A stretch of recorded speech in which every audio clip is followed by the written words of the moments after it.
Those who knew Tom prior to his complete brainwashing describe him as a kind and loving individual, but he has changed into something else that others who have known him cannot recognize. Tom Cruise, despite being a titan at the box office, he has more opponents behind the scenes than you may think. From the aftermath of Explosive's Toysy Feuds, a number of celebrities have publicly criticized him. Some even declined to collaborate with him in the future. If it's these stars didn't hold back in terms of ego, beliefs, or intensity. These are the famous people who detested Tom Cruise the most. Brad Pitt. The strain between Tom Cruise and Brad Pitt wasn't sparked by faith, betrayal, or scandal. Despite Cruise's connections to Scientology has undoubtedly caused enough controversy in other parts of Hollywood. No, their long-standing uneasiness with one another has a far more straightforward and human origin, an essential conflict between personalities.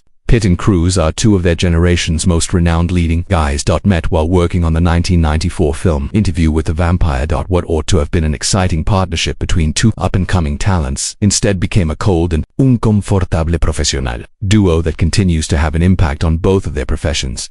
Cruise was a well-known box office star at the time of filming, arriving off songs like The Firm and A Few Good Men. He was renowned for his vivacity, confidence, and dominant presence both off-screen and on Pitt, while simultaneously moving up the Hollywood ladder had a completely new vibe after Parts in a River Runs Through It and Thelma and Louise got more introspective and less drawn to the unceasing glare of the spotlight. There when the gothic horror film Interview with the Vampire was being produced, conflicting temperaments reached a breaking point. Adaptation of the book by Anne Rice, Cruise performed the endearing and perilous Pitt, was portrayed as the tormented and depressed Lewis, whereas Lestat was shown as the flashy Lestat. On paper, the duo ought to have produced brilliance on screen. Actually, it gave birth to, even at the time, it was difficult to overlook the off-screen frostiness. Years later, in an interview with Radar Online, Pitt revealed the uneasy relationship between the two. He was honest enough to acknowledge that Cruise annoyed him. Pitt regarded the experience as emotionally draining and stressful, stating that the environment on set was gloomy and that he didn't have fun. However, it was more than just the unsettling tone of the movie or the type of material. It was made more difficult by Tom Cruise himself. Pitt disclosed that they are working comparing them to the North and South Poles. Their personalities and styles were diametrically opposed. According to him, there was a period shortly after the shot when he only started to feel animosity against Cruise. A portion of the Pitt suggested that the problem was Cruise's vigor, his unwavering friendliness, and his solid handshakes and his charismatic, almost business style. Cruise came up to each person on the stage like a confident CEO who is determined to achieve domination enters a meeting. Pitt, however, was more quiet and taciturn. Cruise's actions struck him as theatrical, draining and assigning grades. Pitt believed that Cruise carried an implicit feeling of competitiveness, a desire to command attention, which produced a poisonous atmosphere of rivalry that prevented the two performers to unwind with one another. Instead of becoming close as building any sort of relationship, they continued to be emotionally distant. That Pitt was unimpressed by Cruise's underlying alpha masculine vibe, which may appeal to some colleagues. Pitt claimed that there was little opportunity for sincere communication or companionship because of the incessant posturing. Cruise didn't appear to be particularly antagonistic, but he did everything with a sort of refinite ambition that seemed pitiful, insincere and even calculated. This wasn't the type of outward animosity that turns into yelling contests or tabloid feuds fueled by rumors. Rather, it was something quieter yet just as powerful. There was really no connection between the two men. That disconnection probably affected each of their performances separately, but also the chemistry between their personas. Despite the critical and commercial success of Interview with the Vampire achievement, while both performances received accolades, the lack of cohesion behind it is now difficult to avoid seeing the scenes when watching the movie again. What intensifies their conflict?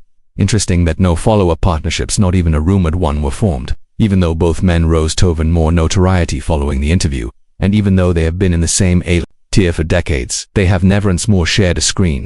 Additionally, considering Pitt's own open admissions, it appears likely that this is not a coincidence, but a deliberate action. Not that there haven't been initiatives that could have resulted in both of them. Hollywood wants to maximize celebrity power, after all, but Pitt has probably made a deliberate decision to avoid getting bugged again. Being even Hollywood's commercial side hasn't offered a justification for approachment. Pitt and Cruise are both well known for picky about their personal appearances, production deals, and roles. Each of them command high salaries and considerable artistic authority over their work. Conflicts about scheduling or wage discussions could be presented as flimsy justifications for not collaborating once more, but those 1994 personality conflicts might still hold the greater truth. Cruise, on the other hand, has never made any remarks on Pitt in public either favorably or adversely. It's anyone's guess whether this is a tactful silence or just plain indifference. I suppose Cruise is renowned for closely controlling his public image, seldom participating lest they obviously conflict with his religious or ideological beliefs, as in rumors or celebrity feuds. In the instance of Pitt, Cruise appears happy to maintain objectivity and professionalism, or maybe just far away. In the meantime, Pitt has been more forthcoming in recent years regarding his Sunnis in the limelight and his inclination towards genuineness over Hollywood fakery. His interviews convey that he appreciates honesty, openness, and a sense of emotional stability that he just didn't experience. Cruise made the offer while they were together, although he hasn't called Cruise names. The subtle insults, such as referring to Cruise's actions as alpha or characterizing their personalities as opposite poles, have been said. Volumes. The filming of Interview with the Vampire took place over 30 years ago. Additionally, even though both actors have, despite their ongoing development, growth, and professional success, they are still separated by a considerable amount of distance. If a feud can even be termed that, it's more about spectacular outbursts than about a profound and reciprocal incompatibility. Two stars may occasionally occupy the Samanover again orbit near to the universe. Travolta, John. There is no denying that Tom, for many years, Cruise's close ties to Scientology have caused controversy. His fervent attacks against psychiatry, his unflinching backing of the church, and his well-known appearances with David Miscavige, the leader of Scientology, have anointed him the religion's poster child. However, beneath Cruise's radiant grin and the church's glitzy PR, there's a lot more intricate tale, one that involves rivalry, hierarchy, and favoritism. And John Travolta, a fellow Scientologist, is shockingly among those most impacted by this. Cruise and Travolta may seem to the public to share a common set of beliefs. Both have devoted years to promoting Scientology's principles. Both have acknowledged that religion has aided them through individual struggles, and both have maintained their commitment despite shifting public perceptions of the church soured. However, other insider reports indicate that public solidarity reconciles along personal conflict that stems from jealousy, power, and the very actual church's structure.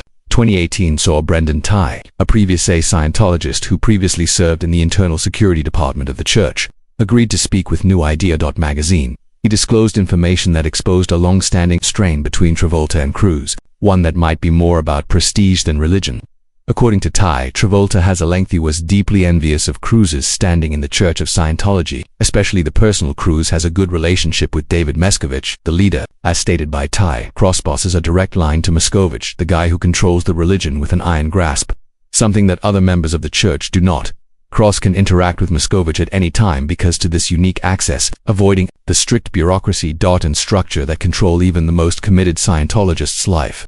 In a church that is notorious for its fixation on this type of connection, rank, privilege, and access is uncommon and highly sought after. To a person such as Travolta, who, in spite of being a well-known movie actor, does not have the same access, which has become a big source of annoyance. Although both, according to reports, Travolta does not receive the same treatment as Cruise behind closed doors because men are ardent Scientologists. Doors. The discrepancy goes beyond communication privileges. According to Tag, Cruise is claimed be showered with presents, preferential treatment, and benefits. From costly birthday celebrations to exclusive services, the church hosted celebrations in his honor. According to reports, Travolta, who had demonstrated his devotion to the church for decades, was not given the same acknowledgement. According to Tig, there is a growingly celebrity-driven and hierarchical system within Impact in Scientology, where service is less important than spectacle. Cruise is unrivaled in that field. Hayes, the celebrity who represents Scientology internationally and who consistently expresses gratitude to Miscavige in public appearances, who appears prepared to adhere strictly to religious directives. In contrast, Travolta is a little more subdued in the past few years. Since his wife, Kelly Preston, passed away in 2020, Travolta has maintained a reduced visibility. There have even been rumors that he might be turning away from the church, but this has never been verified. The hostility between Travolta and Cruise could not be the type of fiery public dispute that is portrayed in press junkets or tabloids. It is more nuanced and more sneaky. Years of quiet rivalry led to a Cold War. It concerns who receives the limelight, who has access, and who is deemed deserving in a system that believes in spiritual equality but favors certain celebrities. Cruise and Travolta are rarely spotted together. Despite their same religious beliefs, they didn't go to events together, don't co-star in films, and have never any friendship was openly acknowledged. In Hollywood, where partnerships are frequently, this absence is telling, purposeful. These two are among the most well-known.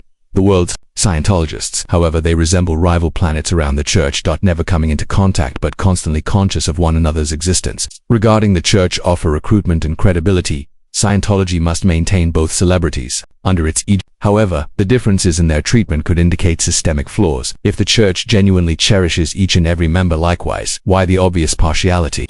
Additionally, if Travolta's level of loyalty, what does that indicate about the way the church handles its less well-known adherents, that they are marginalized? The Brooke Shield.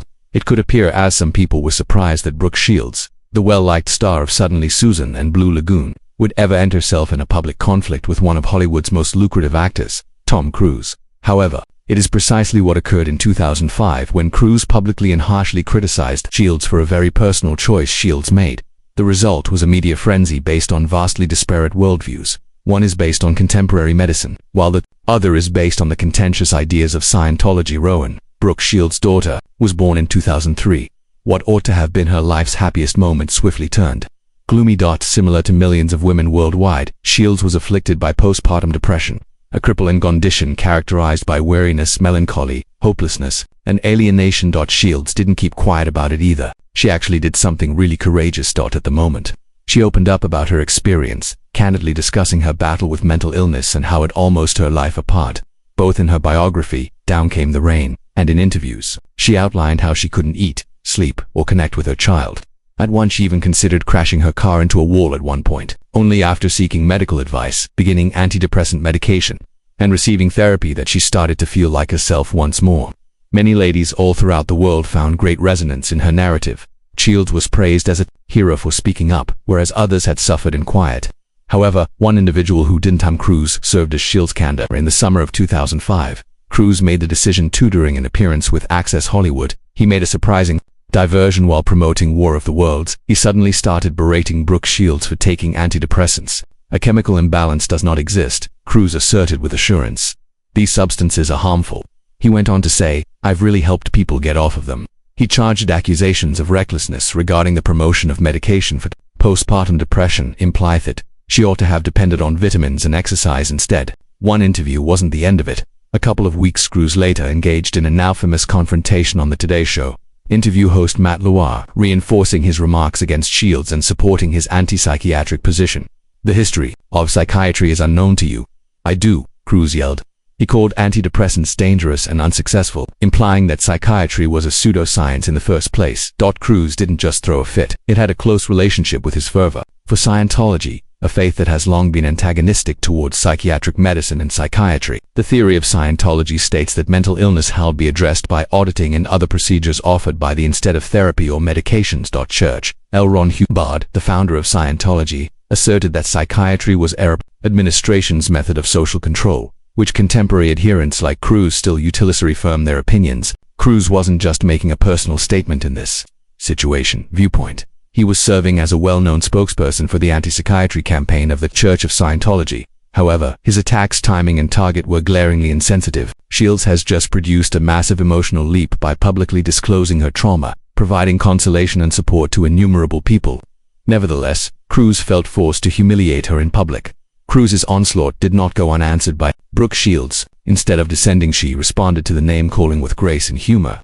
Tom Cruise's opinion piece in the New York Times marks are a disservice to moms worldwide, she said, adding that if she had, she might not be here today if she had followed his advice and chosen vitamins and exercise over antidepressants. She expressed gratitude to the medical community and modern science for saving her life. And when people asked an article on Cruise's actions, Shields wasn't holding back. She recommended that Cruise continues to protect the planet from extraterrestrial life while allowing postpartum depressed women to choose a course of action. Her remark was a barely concealed barb against Scientology's beef system that incorporates a science fiction-inspired universe with Sinew and other extraterrestrial overlords. Shields holds a degree from Princeton University, and she made it apparent that she didn't believe what Cruise was selling by using romance lingo. It's interesting to note that Shields and Cruise had previously met. In fact, in 1981, the two had attended the same events in Hollywood in their early careers.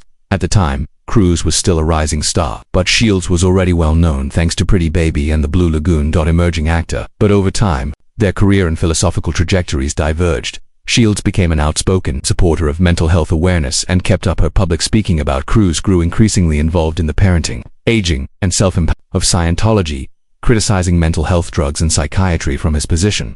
Perhaps it should come as no surprise that the two have never collaborated on a project since, and following the incidents of it's difficult to think they ever will. In 2005, In the years after their public spat, Cruise was criticized for his handling of Shields as well as his increasingly unpredictable public behavior, particularly his Oprah couch jumping incident. As the General Cruise's stability was questioned by the public, and Shields' weakness and fragility only made her more recommendation. Surprisingly, there was some sort of reconciliation, at least outwardly. According to reports, Cruise wrote Shields in 2006 a note stating apology, and in an odd turn of events, she went to his Italian wedding to Katie Holmes later that year. Later, Shields outlined her belief in forgiveness and her desire to put the tragedy behind her. However, there is little question that there is still a residual tension. Almost to the Shields-Cruise feud is still a pivotal point in Hollywood's continuous discussion about mental health issues decades later. Health, the impact of celebrities, and the risks associated with false information. Brooke Shields is still regarded to support medical autonomy, mental wellness, and mothers. Her choice to talk out in 2005 probably made a lot of women feel less isolated. Tom Cruise continues to have success at the box office, but is still strongly related to the more contentious teachings of Scientology. His comments regarding Brooke Shields continued to be a sordid blot on his public perception, particularly in a time when support for mental health is more crucial than ever. Ramini Leah. This acrimonious conflict was all but inevitable. Does anyone know Leah even a little bit? Ramini's vocal opposition to the Church of Scientology may have seen that meeting Tom Cruise. It was only a matter of time until Scientology's most prominent member joined. What started as rumors in Hollywood circles turned into a blazing public dispute. Conflict between a global megastar and a resolute whistleblower. Roman used to be a loyal and influential. She was a member of the contentious organization for more than 30 years. She ascended via its ranks, made millions in donations, and rose to prominence as one of its most well-known celebrity representatives. But as time went on, something changed. She started to doubt the internal workings of the church, policies, its preoccupation with confidentiality, and its unsettling treatment of dissenters. She didn't awaken. Simultaneously,